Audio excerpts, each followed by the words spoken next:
وحشتوني بجد. يلا بينا نعمل اجمل كريسبي واسهل كريسبي ان شاء الله. صباح الهنا والسعادة، صباحكم مشرق بنور الله. يلا بينا نعمل اجمل واسهل كريسبي او فراخ كنتاكي. اتفرجوا على الفيديو قولولي رأيكم بقى. السلام عليكم ورحمة الله وبركاته. صباح الفل والهنا والورد والياسمين، صباح السعادة، صباح يوم جديد، صباحكم مشرق بنور الله. يلا بينا نعمل ستريبس كنتاكي او دجاج كنتاكي اللي هو بيكون صوابع زي كده.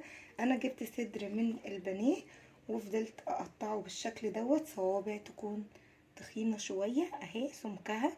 يلا بينا عشان ما اطولش عليكم الفيديو ونشوف هنعمل ايه. وحطيت عليها ملح وفلفل وبصل وسبتها تتنقع شويه. خلاص كده هنجيب بوله ونسمي بسم الله ونشوف هنعمل الوصفه بتاعتنا ازاي. نزلت بالفراخ اهي كلها زي ما قلتلكوا تكون تخينه او سمكها عريض شويه عشان تديني احلى نتيجه ان شاء الله. عندي هنا السبع بهارات ملح وفلفل ورشه من الكركم ورشه من الفلفل الاسمر بس كده. ايوه بس كده. بسم الله. لعشاق الكريسبي الوصفه ديت خطيره خطيره بجد. يلا نحط كمان ايه شويه من اللبن، معلقه من الكاتشب تديله مزازه حلوه جدا وطعم حلو. هنسيب الكلام ده كله في التلاجة وهنجهز الرز معانا دلوقتي بس كده.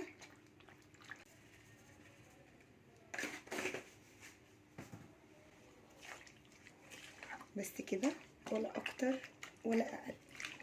الشكل المطلوب على التلاجة على طول ونشوف. يلا بينا نعمل الطبقة اللي هتدينا الكريسبي. جبنا بيضاية وشوية من اللبن وقلبناهم مع بعض مع رشة فلفل اسمر.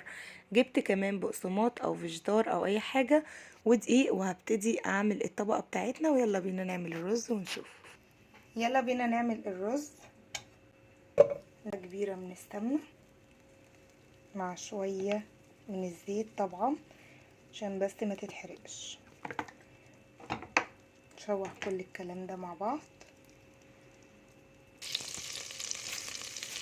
معلقة من الكركم كده قلب.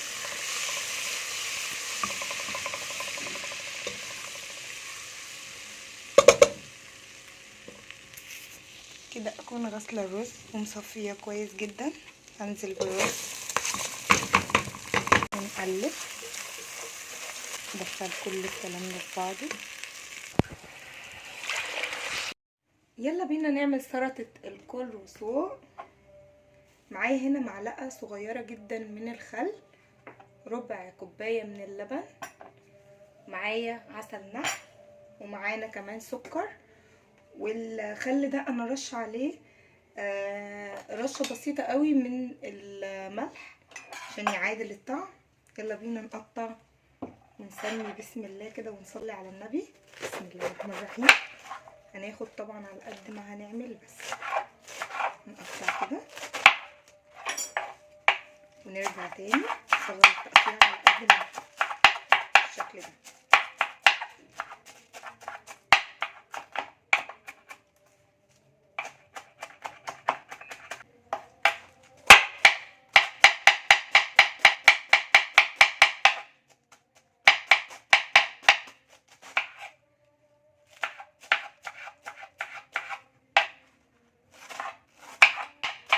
السلطه دي بتكون حلوه جدا ومفيده جدا جدا. اقطع الحاجه دي الكميه اللي انا محتاجاها، مش محتاجه اكتر من كده. يلا بينا نشوف هنعمل ايه. بسم الله. يلا بقى نكمل. ادي البوله وادي معلقه الخل. بسم الله.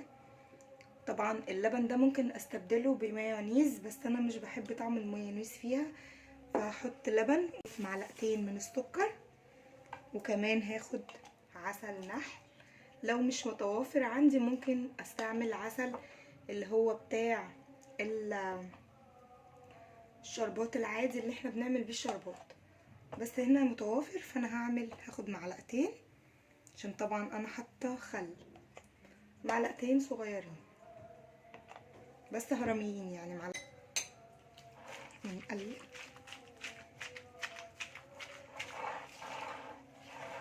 تاخدي احلى طعم بامر الله. بصوا اللبن بقى اداها طراوه غير عاديه. عايزه ازود واحط زبادي مفيش هنا مشكله، عايزه شويه زبادي للامانه عشان تدي الطعم بتاع بره بالظبط، فانا هزود لها زبادي مفيش اي مشكله. يلا بقى نركنها، وعندي التقديمه نحط لها الزبادي بتاعتها. يلا بينا نشوف هنعمل ايه.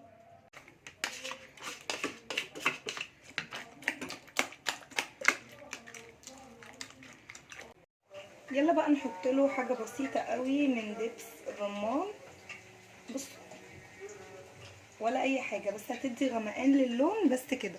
لو مش عايزه تحطيها مفيش اي مشكله، ممكن تستغني عنها، بس هي مش هتعمل اي حاجه معاها، هتديله بس غمقان اللون.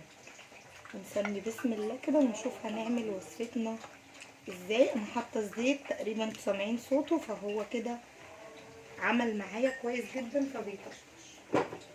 نسمي بسم الله. اول حاجه هنحط في الدقيق بالشكل ده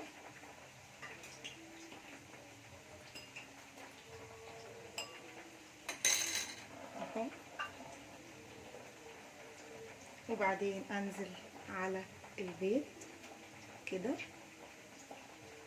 وفي البقسماط او الكريسبي، او لو هجيب كيس شيتوس كيس دوريتوس اي حاجه عندي بالشكل ده. ده الشكل المطلوب. نعمل واحده تاني، ومش عايزه ابهدل نفسي فبعمل كده اهو، او ممكن اعمل الكميه كلها في الدقيق، وبعدين الكميه كلها في البيض، وبعدين الكميه كلها في البقسماط او في الكريسبي او ايا كان. انا عامه مش بعرف اشتغل بالشوكه، فهتلاقوني دايما بستخدم ايدي، فدوت بيكون اسهل لي بصراحه.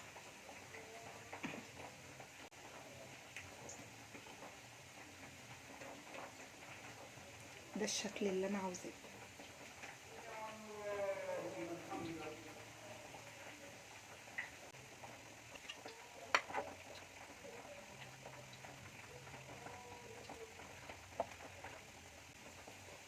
ولا تلج ولا اي حاجه اهو،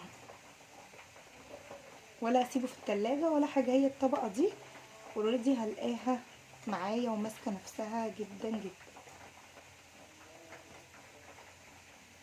كده. شكل اهو باين ان هو كريسبي وحلو جدا. يلا بينا على الزيت ونشوف هنعمل ايه. يلا بقى نرص الكريسبي ان شاء الله حلو جدا جدا.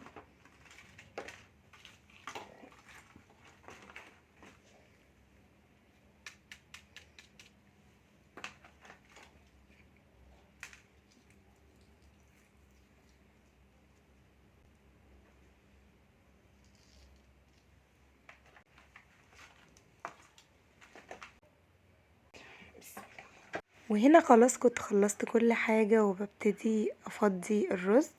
والرز هنا كان عايز تقليبة مني عشان بس زودت شوية كركم في الاخر، فمفيش اي مشكلة، بيتقلب عادي جدا. وبيبتدي اللون كله ياخد بعض، يعني اللون كله يدخل مع بعضه، وبيدينا نفس النتيجة. هنا بقى كنت بغرف السلطة، خلاص الوقت بقى خلاص، وجهزنا كل حاجة الحمد لله في وقت كويس جدا. ويا رب الفيديو ينول اعجابكم، ودايما كده دلعي مطبخك ودلعي اولادك ودلعي بيتك، وتفائلوا بالخير تجدوه ان شاء الله. ما تنسونيش في دعوة حلوة لو الوصفة عجبتكم، ولو جربتوها قولولي، ويا رب تعجبكم. وصدقوني في الطبيعة احلى كتير من الكاميرا. وما تنسونيش بدعوة حلوة بأمر الله. استنوا فيديو جديد مني، ومع آية أكيد الأكل بأمر الله حكاية. في نهاية الفيديو أقول لكم ربنا يديمكم نعمة في حياتي. استنوني.